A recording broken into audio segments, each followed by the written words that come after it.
अरे भाई, इस मकान के बारे में तुम नहीं जानते। कौन है यहाँ पर? आप क्या करोगे जानकर? अरे भाई, तुमको पता नहीं, उसमें एक चुड़ैल रहती है। रवि की नौकरी रामपुर गांव को ट्रांसफर होती है। रवि, उदय घर किराए पर मिला क्या? उदय। अरे रवि, मिल जाएगा, अभी तो आया हूँ। उस दिन रवि और उदय घर ढूंढने के लिए गांव घूमने लगते हैं। कोई घर अच्छा तो मकानदार ठीक नहीं था, मकानदार ठीक तो घर अच्छा नहीं दिख रहा था। उदय एक घर के पास पहुंचकर उसके मकानदार से, ये रवि बाबू हैं, यहाँ के नए पोस्टमास्टर। मकानदार, बढ़िया, मैं क्या कर सकता हूँ? उदय, इन्हें एक घर चाहिए किराए पर। सुना है आपका घर खाली है। मकानदार, हाँ, कौन रहेगा? और क्या आदतें हैं आपके रवि बाबू की? रवि, कुछ नहीं, मैं बस अकेला रहता हूँ। मकानदार, देखिए, ऐसे हम बैचलर्स को घर नहीं देते। आप उदय के दोस्त हैं और पोस्टमास्टर, इस वजह से मैं आपको घर किराए पे देता हूँ। अगले दिन रवि अपने दोस्त और उदय के साथ सामान लेकर घर पहुँचता है। उन्हें देखकर मकानदार, ये क्या, आप अकेले रहने को कहा था? ये कौन है? रवि अपने दोस्त की तरफ दिखाते हुए, ये मेरा दोस्त है, सामान रखने के लिए आया है। मकानदार, अरे वाह, ये सुनो, आज सामान रखेगा, कल घर के अंदर रहेगा। ये सब नहीं चलता हमारे साथ, इसे हम धोखेबाजी समझते हैं। रवि, धोखेबाजी? उदय, अरे आप गलत समझ रहे हैं, सामान रख के चले जाएंगे। नहीं भाई, हमें माफ करो। तीनों दोस्त सामान लेकर रास्ते पर रुकते हैं। रवि की नजर उसकी तरफ एक पुराने मकान की तरफ गिरती है। रवि, ये क्या घर है? उदय, अरे इसकी बात मत पूछो, इसका कोई मकानदार नहीं है। मकानदार क्यों नहीं होगा? तुम तो इसकी इंक्वायरी करो। अरे हमें सामान रखना है, ये सामान लेके क्या दिन और रात यहीं पे रहेंगे? मौसम भी तो बदल रहा है। उदय झट से जाकर उस घर के मकानदार की तलाश करता है और बात करता है। रवि चाबी लेकर घर पहुंचता है। उदय दूर से ही कहता है, अरे भाई, इस मकान के बारे में तुम नहीं जानते। अरे मैं यही जानता हूँ कि बस मुझे रहने के लिए एक छत चाहिए। ये कहकर रवि अपना सामान लेकर घर पे रख देता है। उसका दोस्त और उदय चले जाते हैं। रवि घर पहुंचता है। जैसे घर पहुंचता है, कुछ अजीब सी आवाजें होती हैं। रवि उतना सा ध्यान नहीं देता। फिर थोड़ी देर के बाद और आवाजें आती हैं, जैसे कि, ये आया है मेरा शिकार, बहुत दिनों से इंतजार रहा। रवि को कुछ समझ में नहीं आता।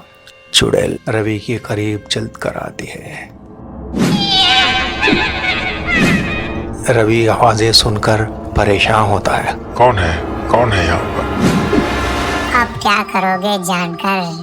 जब जानना था तो तुम छोड़ दिए, अब मुझसे बचोगे नहीं। रवि, बचूंगा नहीं? कौन हो भाई तुम?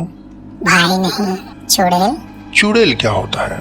अरे वही जो बचपन में तुमने सुना होगा, जो खून पीती है। अरे वो तो कहानियां होती है। रवि कहकर अपना काम करने लगा। चुड़ैल परेशान हो जाती है। इस बंदे को मुझसे कोई डर नहीं लगता। करीब आती है, मुंह बनाती है, फाड़ती है, आंखों में उंगली डालने जाती है। पर रवि तस का मस नहीं होता, क्योंकि रवि को अंधेरे में दिखाई नहीं देता। उसकी नाइट विजन खराब थी। चुड़ैल उसी के करीब में बैठती है। इस बंदे को क्यों नहीं डर लग रहा? अगले दिन सुबह रवि पोस्ट ऑफिस पहुंचकर वहां के बाबू से बात करते हुए, अरे भाई, कहाँ रह रहे हो? अरे वो हमारे बत्रा साहब का मकान है ना, उसी पर रह रहा हूँ। बत्रा साहब का मकान? सब लोग परेशान हो जाते हैं। रवि परेशान होकर, क्या हुआ बत्रा साहब का मकान पे? अरे भाई, तुमको पता नहीं, उसमें एक चुड़ैल रहती है। जैसे चुड़ैल का नाम सुना, रवि परेशान हो गया। अरे रात में तो यही आवाजें आ रही थी। परेशान होता है। जैसे शाम होती है और परेशान हो जाता है। ऑफिस बंद होने के बाद वो पेड़ के नीचे बैठकर सोचने लगता है। अब उसके दिमाग में एक आइडिया आता है और वो अपनी वीकनेस का फायदा उठा लेने की ठान लेता है। जैसे घर पहुंचता है, फिर चुड़ैल कहती है, आओ रवि, आज हम बैठकर कुछ मांस खाएंगे। कहकर वो मांस देती है। रवि कुछ नहीं कहता, मांस खाने लगा। चुड़ैल और परेशान हो जाती है। इस मांस में कोई मजा नहीं रवि। मुझे तो इंसान का खून बहुत पसंद है। मैं चाहती हूँ मैं तुम्हें मार कर खा जाऊं। रवि अंदर से डरने लगता है। रवि कहता है, मुझे मारोगी? कैसे मारोगी? दिल चीर दोगी या सर फोड़ दोगी? कैसे मारोगी? मुझे तो तुम पर कोई डर नहीं लगता। अच्छा तो एक शर्त करते हैं। चुड़ैल, हाँ तुम मुझे डरा दो और मैं तुमको परमिशन दूंगा कि तुम मुझे मारकर खा जाओ। अभी देखो।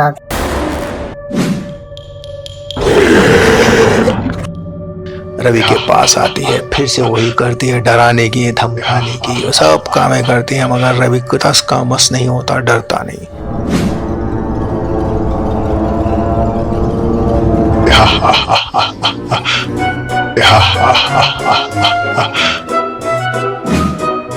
चुड़ैल परेशान हो जाती है। इस बंदे की हिम्मत की दाद देनी पड़ेगी और चुड़ैल से कुछ नहीं डर रहा।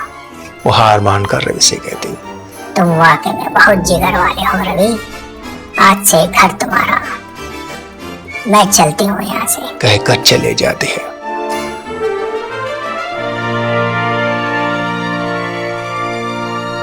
रवि एक दूर की आह भरता है और कहता है, शुक्र है भगवान का। इसीलिए कहते हैं दोस्तों, डरना मना है, हिम्मत वाले की ही दुनिया होती है।